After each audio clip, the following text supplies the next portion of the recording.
과거의 죄를 직면하고 책임지라 라는 제목으로 하나님 말씀 받겠습니다. 오늘 말씀은 이제 사실 이제 어제 말씀과도 또 연결이 되는 말씀인데, 총리 요셉이 2차 테스트를 그 형제들에게 한 장면을 우리가 어제 말씀을 통하여서 우리는 알고 있습니다. 그 형제들과 만찬을 즐기고 곡식도 주고 그리고 자루에 돈도 다시 넣어주고, 그런데 이 총리 요셉이 청지기를 시켜서 막내 아들 베냐민의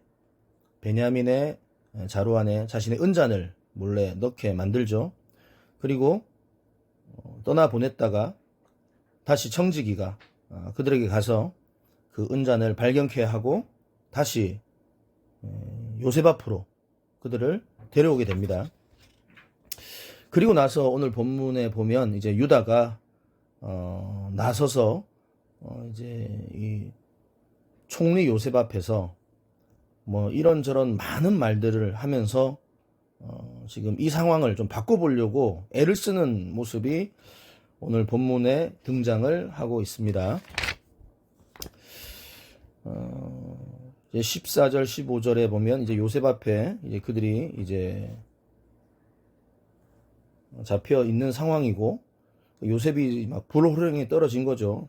총리 요셉이 너희가 어떻게 나에게 이런 일을 행했냐.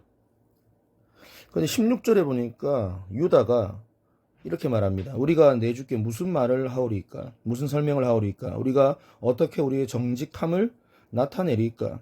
하나님이 종들의 죄악을 찾아내셨으니 우리와 이 잔이 발견된 자가 다 내 주의 노예가 되겠나이다. 지금 유다의 얘기를 가만히 보면 뭐 한마디 변명도 안 합니다. 뭐 어떤 뭐 합리화, 뭐 자신들의 상황의 억울함, 이런 얘기들을 안 합니다. 우리가 무슨 말 하겠습니까? 우리가 죄를 저질렀습니다. 그래서 책임을 지겠습니다. 이 잔과 이 잔이 발견된 자와 우리 모두가 다 내 주의 노예가 되겠습니다. 참 놀라운 모습을 유다가 보여주고 있죠. 다시 말하면 참 귀한 모습인데요.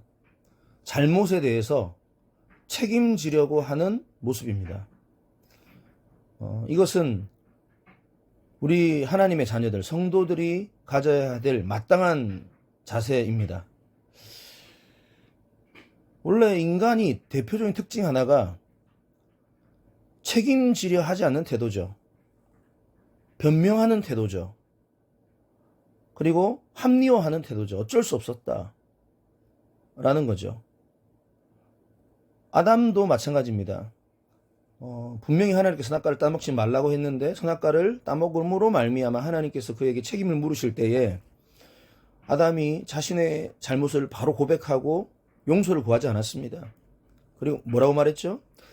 하나님이 주셔서 나와 함께 하신 저 여자가 나에게 먹으라고 해서 내가 먹었습니다. 변명하죠. 하와 역시 또 주님이 물어보시니 뱀이 나에게 나를 꿰어서 먹으라 했다. 또 변명하죠. 우리 인간은요, 누구라도 잘못할 수 있습니다. 죄를 지을 수 있습니다. 그 다음이 중요한 거예요. 그 죄가 드러날 때에 우리는 변명할 것인가? 합리화할 것인가? 이거 하나님께서 변명하고 합리화하면 너무 싫어하세요.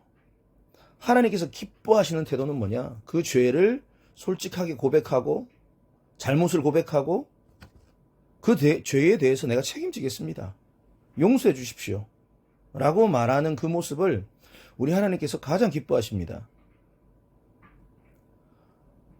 다윗처럼 그러한 모습을 보여야 되는 거죠. 다윗도 나단 선지자의 그 질책을 통하여서 변명하지 않습니다. 합리화하지 않습니다. 바로 그 자리에서 무릎 꿇고 침상을 띄울 정도로 눈물을 흘리며 주님 앞에 회개하며 그 죄에 대한 책임도 졌죠. 자기의 아들이 죽죠. 용서와 받습니다. 그런데 가만히 보면 성경에 책임지려 하지 않고 변명하는 많은 사람들의 모습들이 보이죠. 가인의 모습이 그랬죠. 자신의 아들 동생 아벨을 죽인 다음에 하나님이 찾아와서 너 동생이 어디 있니? 이러니까 가인이 제가 동생을 지키는 자입니까? 왜 그런 거 물어봅니까? 오히려 하나님 앞에 역정을 내고 변명하고 화를 내죠. 사울 왕도 마찬가지였잖아요. 계속해서 잘못된 길로 가고 있으면서 하나님께서 무수히 많은 그에게 돌아올 수 있는 기회들을 줬지만 그는 뻔뻔하게 계속해서 자기의 길로 갔죠. 하나님 제일 싫어하는 모습이 뻔뻔한 모습이에요. 하나님은 언제든지 우리에게 은혜를 베푸시기 위해서 오시는 분이세요. 그런데 우리가 변명하면 그 은혜를 받지 못하는 겁니다. 요한일서 1장 10절에도 보면 자신의 잘못을 인정하지 않고 죄 없다 하는 자는 하나님을 거짓말하는 자로 만드는 것이다 라고 말씀해 보면 나와 있습니다. 가인처럼 사울 왕처럼 오히려 뻔뻔하게 하나님을 거짓말하는 자로 만드는 겁니다. 우리가 죄에 대해서 변명을 하면.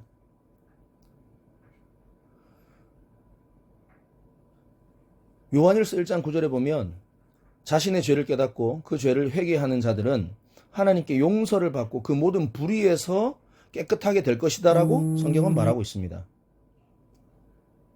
에스겔 18장 21절에도 보면 죄인이 그 죄에서 돌이켜 의를 행하면 이전의 죄악은 결코 하나도 기억하지 않겠다 말씀하셨습니다.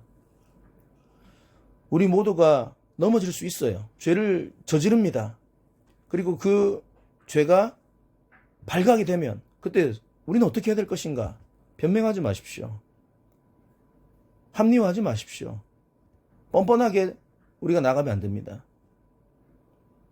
하나님과 사람 앞에서 잘못했습니다. 솔직하게 고백하십시오. 그리고 책임지겠습니다. 말하십시오. 용서해 주십시오. 말하십시오. 그러한 모습이 주님께서 기뻐하시는 모습이고 주님이 은혜를 주시고 그 사람을 주님이 다시 사용하시는 것입니다. 우리에게 그런 이 유다와 같은 놀라운 모습이 있기를 주님의 이름으로 축복합니다. 그리고 가만히 보면 16절에 유다가 자신의 그 잘못에 대해서 이야기하면서 이런 말을 하고 있습니다. 우리가 내 주께 무슨 말 하오리까? 무슨 설명하오리까? 우리가 어떻게 우리 정직함을 나타내리까? 하나님이 종들의 죄악을 찾아내셨으니 이런 말을 합니다. 그러니까 지금 유다가 지금 이 상황이 벌어지고 지금 자신들이 이렇게 지금 진퇴양난의 상황에 빠져서 어찌할 바를 모르는 지금 이 상황 가운데 기억이 난 겁니다. 뭐가 기억이 났어요? 지금 단순히 베냐민의 도적질이 발각됐다라는 정도의 말이 아닙니다. 이거는 아주 오래전에 도단에서 그 요셉을 팔았던 그 죄악을 하나님께서 찾아내셨구나 이 말입니다. 그 죄로 인해서 지금 자신들이 보응을 받고 있구나. 이것을 솔직하게 고백하는 내용입니다. 사랑하는 성도 여러분, 결국 하나님 앞에서 우리는 죄를 결코 숨길 수 없습니다. 아무도 우리가 죄를 저지르는 모습을 보지 못했다 할지라도 하나님은 다 보고 계셔요. 가나안 정복 전쟁 당시에 아이성이라는 작은 성을 함락시키려고 전투를 벌였는데 실패합니다. 패배합니다. 그 패배의 원인이 뭡니까? 바로 그 앞전에 거대한 여리고 성을 정복할 당시에 아간이라는 인물이 하나님의 명령을 어기고 물건을 훔쳤기 때문에 결국은 하나님께서는 아이성 전투에서 패배하게 하신 겁니다. 아간이 하나님의 말씀을 어기고 물건을 훔쳤을 때에 본 사람 없었어요. 그런데 하나님은 보시고 계셨다. 그리고 그 죄가 드러나도록 하셨다. 우리는 사람의 눈은 속일 수 있어도 결코 하나님의 눈은 속일 수 없습니다. 그래서요, 여러분, 우리가 아무도 모르는 그 죄악이라도 하나님 앞에 성령님께서 우리의 마음을 찌르시고 또 말씀으로 찌르시고 깨닫게 하시고 생각나게 하신다면 그 즉시 회개하십시오. 잠언 28장 13절에 보면 자기의 죄를 숨기는 자는 형통치 못하지만 죄를 자복하고 버리는 자는 불쌍히 여김을 받을 것이다. 우리 암송 말씀이잖아요. 죄를 자복하고 그 죄에서 돌이키는 자는 주님께 불쌍히 여김을 받고 다시 회복하는 은혜를 얻게 되는 겁니다. 요한일서 1장 9절에도 보면 만일 우리가 우리 죄를 자백하면 저는 미쁘시고 오르사 우리 죄를 사하시며 모든 불의에서 우리를 깨끗하게 하실 것이다 라고 말하고 있습니다. 죄를 자백하는 겁니다. 고백하는 겁니다. 여러분, 이러한 행위가 얼마나 놀랍고 용기 있는 행위인지 몰라요. 이 모습을 주님께서는 기뻐하십니다. 그리고 마지막으로 우리 유다의 그 단언을 가만히 들여다보면은 참 놀랍습니다. 오늘 본문에 보면은 뭐 사실 자기가 은잔을 뭐 훔친 것도 사실은 아니죠. 뭐 물론 뭐 베냐민이 훔친 것도 아니지만 하여튼 뭐 여러 말을 할 수 있고요. 여러 변명할 수 있고요. 그리고 자신만 쏙 빠져서 살 수 있는 방법도 있습니다. 총리 요셉이 그렇게 말을 했습니다. 그런데 유다는 오늘 보니까 뭐 자신이 마치 다 잘못한 것처럼 이야기를 합니다. 그리고 처음에는 우리 모든 형제들이 다 책임지겠다 하다가 나중에 아버지 얘기를 하죠. 우리 아버지가 이런 상황에 계시고 너무나 나이가 많으시고 노년에 얻은 이 막내 아들 베냐민, 사실은 그 친구를 처음엔 너무 안 보내주시려고 하셨는데 우리가 간곡히 부탁해서 내 목숨까지 걸고 데려오는 우리 막내다. 그러니 우리 이 루벤 아버지가 만나지 못하면 아버지 죽을 것이다. 사실 내일 본문에 보면 이제 그런 내용이 나옵니다. 우리가 영원히 죄를 짓는 것이다. 그러니 총리님 제발 부탁합니다. 베냐민만이라도 아버지에게 좀 돌려보내 주십시오 하면서 참으로 간절하게 탄원합니다. 중보합니다. 참 놀라운 모습입니다. 왜냐? 이 유다가요 완전히 달라졌어요.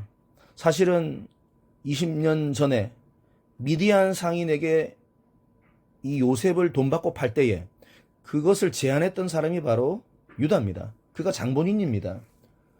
그랬던 그가 이제는 모든 형제를 대신해서 지금 총리 요셉에게 간곡하게 탄원하고 있는 거죠. 나를 죽여도 좋다. 우리가 종되어도 좋다. 저 아이만 살려달라. 놀라운 중보자의 모습입니다. 바로 이 모습이 예수 그리스도의 모습입니다. 죄로 말미암아 죽을 수밖에 없던, 아니 죽어버린 저와 여러분들을 위해서 중보하시고 그 죄에 대한 책임을 대신 십자가에서 지시고 아무 죄 없으신 그 주님께서 십자가에서 돌아가시고 우리를 살리신 것입니다. 우리를 새로운 피조물로 창조하신 겁니다. 그리고 새로운 인생을 살아가도록 만들어주신 것입니다. 그 예수 그리스도 중보자의 놀라운 모습을 오늘 유다를 통해서 우리가 볼 수 있는 것입니다. 그리고 더 나아가서 이 놀라운 중보의 모습이, 예수 그리스도의 중보의 모습이 우리에게도 있어야 됩니다. 아직도 죄악 가운데 있는 수많은 백성들, 예수를 알지 못하는 자들, 자기 뜻대로 자기 의대로 살아가는 죄인들, 그들을 우리가 예수 그리스도의 마음으로 끌어안고 중보하고 그들을 위해서 우리가 끝까지 포기하지 않고 중보의 기도를 드려야 될 줄 믿습니다. 이번 추석에도 믿지 않는 우리 불신 가족들을 많이 만날 텐데 그들의 영혼을 불쌍히 여기고 오히려 그들의 죄를 가슴 아파하며 주님 앞에 우리가 중보하며 기도할 때에 반드시 우리 사랑하는 가족과 이웃과 친지들이 주님께로 돌아올 줄을 믿습니다. 오늘 그러한 귀한 중보자의 사명을 끝까지 잘 감당하는 우리 미라클 교회 모든 성도님들 되시기를 주님의 이름으로 축복합니다.